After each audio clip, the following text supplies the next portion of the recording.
My people, now welcome back to this channel. Akigbo you lulu for pata. Olori Ronke don't take over. Make una see now. Make una see Kabiyesi or Jaja the second. Kabiyesi Ooni of Ife. Make una see the way they show love. Make una see am now. Make una see. This will be say Kabiyesi they shook and they squeeze adire for water. Make una know say this kind love. Kabiyesi love am. He love this woman. Make una just express. Make una see the way Kabiyesi they express a love. And una know say Olori Ronke na him get the adire company, and as she they train people. Ooni of Ife they always they support all in wives. Make una just take a look the way we say Ooni of Ife they support this woman. Make we just hear from Olori Ronke the way she take do the matter and how she they talk the matter and how the matter they go. This one we say big congratulations to Ooni of Ife. No wonder now the women wey be say they just they come near to him, and himself he they catch the one wey be say they be career wise women and they also be beautiful women. Abi you know make una see Olori Ronke na say she fine. Other wives wey be say Ooni of Ife get now so they fine too. My people, make una say Kabiyesi o. Let us hear how you feel for the comment section. Make una see say this kind love Ooni of Ife he just give example for men. Make men say they love their wife. Make una see the way Ooni of Ife they support all in wife. He they put am for adire, they squeeze, they do am.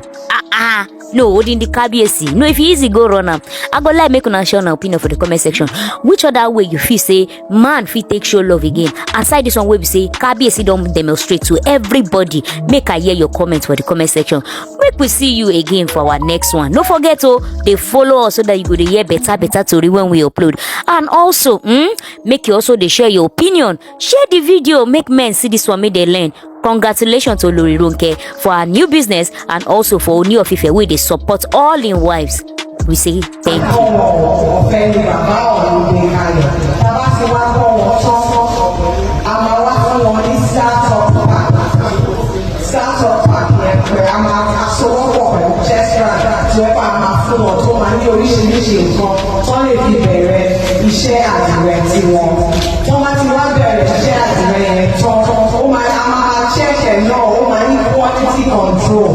because she must perfect her oríṣiríṣi òkè òkun àgbẹ̀ láti guarantee pé kò ṣe àdìrẹ́ tó máa wọ̀ tó máa bó mọ́ wọn lára.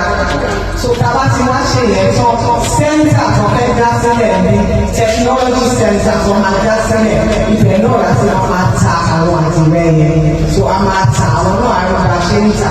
So àwa ń sọ fún yín pé kẹjọ àwọn ọ̀dọ́ ní àtàwọn tó ti graduate àtàwọn tó ṣì ń kọ́ ẹ̀kọ́ ẹ̀jẹ̀ kan wá kọ́ tó ṣe ń ṣe àdìrẹ́.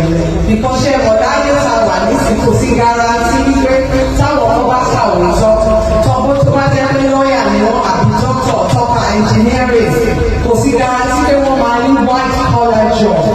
So iṣẹ́ ọwọ́ and the federal government wọ́n ti make it mandatory